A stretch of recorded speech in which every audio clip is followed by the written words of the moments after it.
This is pathetic. This is a disgrace. And this is just unacceptable.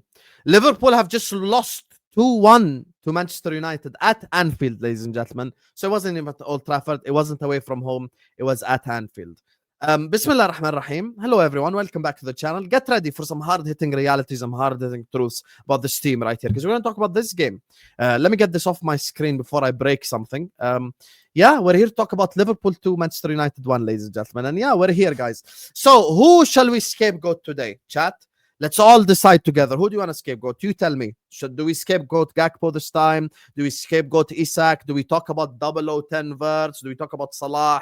Do we talk about Virgil? Do we talk about Konate? Which player on the pitch shall I scapegoat today? Hey, hell, even Gravenberg looked like crap today. Might as well scapegoat him.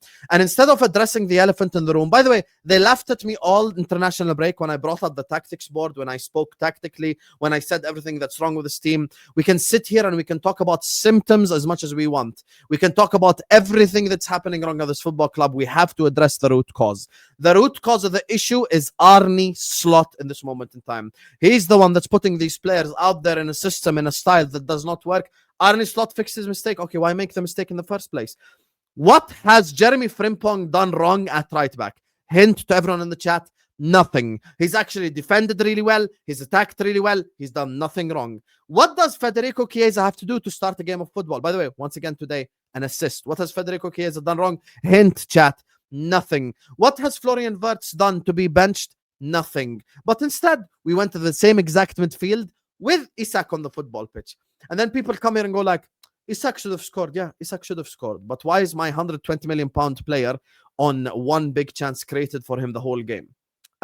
Let's go back to City Everton a day ago. Did Haaland have one chance created for him? Oh no, Haaland scored 2 chances of the 4 created for him. Of the 5, actually, because he missed 2 one-on-ones. How many chances did we create for Isak today? 1 chance we created for Isak, and Lemens saved it. So I'm supposed to sit here and cook Isak. Salah should have scored. Yes, Salah should have scored. I agree. Gakpo should have scored. Yes, Gakpo should have scored. You want to know the problem? Bruno should have scored. Mount should have scored. Mbuemo should have scored. Cunha should have scored. De Ligt should have scored from the corner. We can't defend. We can't attack. We can't keep the ball. So now, when you look at all these things, who's to blame? Every single individual. So what am I supposed to do? Go around every single individual like, oh, Szoboszlai, your crap. Oh, Gravenberg, your crap. Salah, your crap. Isak, your crap. Wirtz, your crap. Blah, blah, blah. Everyone's crap. And you want to know, I just want to show you guys something to just prove that I'm not reactionary. Like this is me showing you that I literally called this on Thursday. This is not me reacting to this. This is a stream I did on Thursday. It's still there on the channel. You can check it out. This is me predicting Slot's lineup and even predicting the substitutions. Watch this. Slots like combinations and stuff. You know how I said the combinations ain't working? Watch. You want to know what he does? Watch what he does. If we play this lineup against United on Sunday, and let's say the game is still 0-0. It wasn't 0-0. It was 1-0 Man United. Tell me I'm lying. This is Slot's substitution. This is Slot's substitution immediately. So like 65th minute, he'll do this. 65th minute, he'll do this. And then we wonder why we don't win games of football. 65th. So not only did I call the lineup, I also called the substitutions. By the way, I didn't just call the lineup. I called the substitution. So now let's ask ourselves, if Husam from Jordan can call the lineup and the substitutions, do you think we're making it difficult for opposition managers to call it? Do you think we're making it difficult for opposition managers to figure it out? Oh yeah, Amorim is a bad manager. He's a much better manager than me. Ruben Amorim is a much better manager than Husam. And he called it. And he knew that this was what's going to happen. And here we are. We just lost to Manchester United. All I've wanted was for us to run back either the Atletico lineup or the Everton lineup. And we haven't gotten that once. If you want to start the midfield that you started from last year, start Ekitike with them. Because Ekitike is the type of player that drops deep, collects the ball, and he gives us the option to basically have that 4th midfielder in there. He gives us that option to basically create chances for Salah and Gakpo, but no, like we did against Everton, by the way, but no, he doesn't do that. What does he do instead? He plays last season's midfield with Isak. Now, Isak gets the ball, by the way, once again, has to drop all the way deep to collect the ball. Our two best chances in the first half was an excellent pass by Salah and an excellent pass by Konate. Now, you have to ask yourself, remember, one pass is all it takes? Why is it that one pass and Mbeumo is one-on-one with Van Dijk? Why is it one pass and Mount is one-on-one with one of the fullbacks? Why is it one pass and Cunha is one-on-one with Bradley? Why? Shall we ask ourselves the hard-hitting questions? Why is it all the opposition have to do against us is one pass and they have a chance? All it takes. Remember, one pass is all it takes to create a chance against us. Dua Lipa lied. It wasn't one kiss is all it takes. It's actually one pass is all it takes. And that's what we saw again today. All it takes is one pass. And all of a sudden, Manchester United create a chance. Meanwhile, for Liverpool to create a chance, we need to have 4 or 5 good moments in a row, or a moment of individual brilliance, or an elite Konate pass, or an elite Salah pass. So ask yourself, why does that happen? The style, the structure. I have no problem starting today's midfield, but start it with Ekitike. If your reason for dropping Florian Wirtz is form, why drop Ekitike then? Because Ekitike is our form striker right now. If you want to start Alexander Isak, you have to give him Florian Wirtz. Are you guys going to laugh at me for bringing up the Atletico screenshot again? Shall I bring up the screenshot, or now is it available in you guys' minds already and you guys realize why I say we should play the way that we played against Atletico or the way that we played against Everton? The problem is all the wrong combinations are out there on the pitch with each other. Salah needs Frimpong because Frimpong is an overlapping fullback. Bradley's always underlapping. He's underlapping in midfield.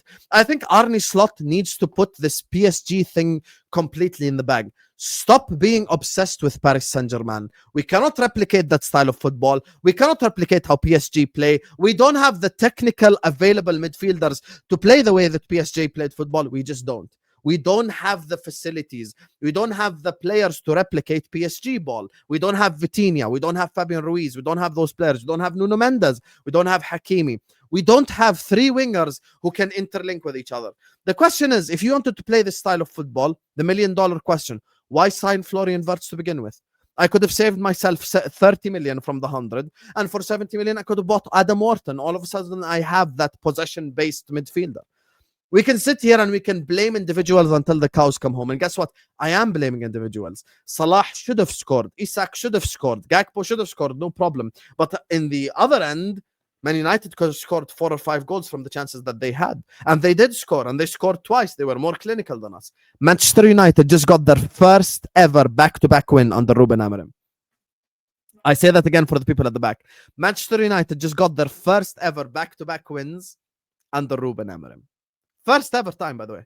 This is not like, oh, they've done this before, they're in good momentum. No. Manchester United won back-to-back games for the first time ever in the Ruben Amorim era. And it happened against us at Anfield. Ladies and gentlemen, this is it now. We are in crisis. We are in crisis. There are people in my live chat, there are people in the comment section who are slot out. I'm not slot out.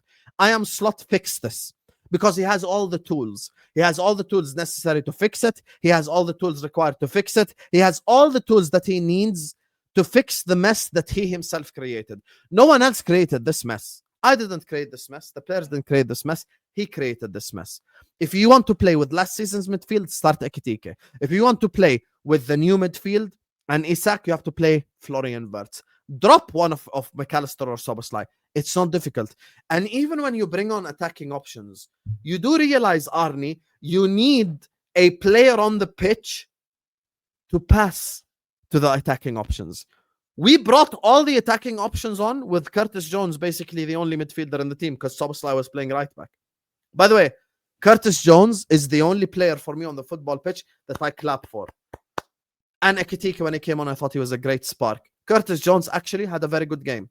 The rest of the players all I have no words. Actually, to be fair, Konate also had a good game. Not by his standards. Like, actually had a good game overall, Ibrahima Konate. He saved us in a couple of moments. And now, guys, now what? What's going to happen away at Frankfurt? Do you want me to predict it from now? I'll predict it from now. Because he benched Ekitike and Wirtz, he's going to start Ekitike and Wirtz with each other away at Frankfurt.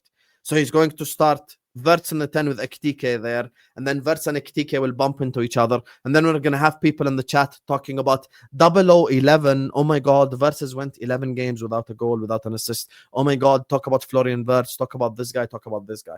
I'm not going to talk about anyone except Arne Slot, because he's the one that's incapable of putting all these players in a position to succeed. He's the one that's incapable of putting all the players out there in a position to win, in a position to deliver on the football pitch. And we absolutely suck right now. Can I honestly, hand on heart, say that Man United don't deserve to win that game? No, I can't. They deserve to win that game. The way that we defend is pathetic. Our set piece defending, by the way, once again, pathetic set piece defending. Arne Slot was talking about us scoring from set pieces. Maybe he should have focused on us defending from set pieces. It's all the basic errors that we're making. Selection errors, structure errors, team errors. By the way, even certain errors that just irritate me for no reason. Why is Cody Gakpo the one taking corners? Cody Gakpo is actually very good in the air. Keep him on the football pitch. Keep him in the penalty box, sorry. Keep him on the penalty box and let someone else take the corner. He's one of our tallest players. Like, it's just these certain little things that we're doing that just make no sense. Gravenberg licensed to roam forward. Why? Who said we want that license? Who said that license makes us any better in any way, shape, or form? It doesn't make us any better. Can I confidently, hand on heart, say we're going to beat Frankfurt? No. Can I confidently, hand on heart, say we're going to beat Brentford next, or whoever the hell we play next? No. And this is where we're at right now. I can't guarantee we beat Brentford. I can't guarantee we beat Frankfurt. So this is 4 losses in a row, guys. And I'm sure there will be someone in the chat who says, talk about Salah. Salah is shit. Happy? Gakpo is shit. Isak is shit. Verts is shit. Szoboszlai is shit. Gravenberg is shit. McAllister is shit. Van Dijk is shit. Happy now? They're all shit. But guess what? When all the players aren't performing, you've got to address the elephant in the room. In this case, the bald man in the room. Like, share, comment, and subscribe. Peace out.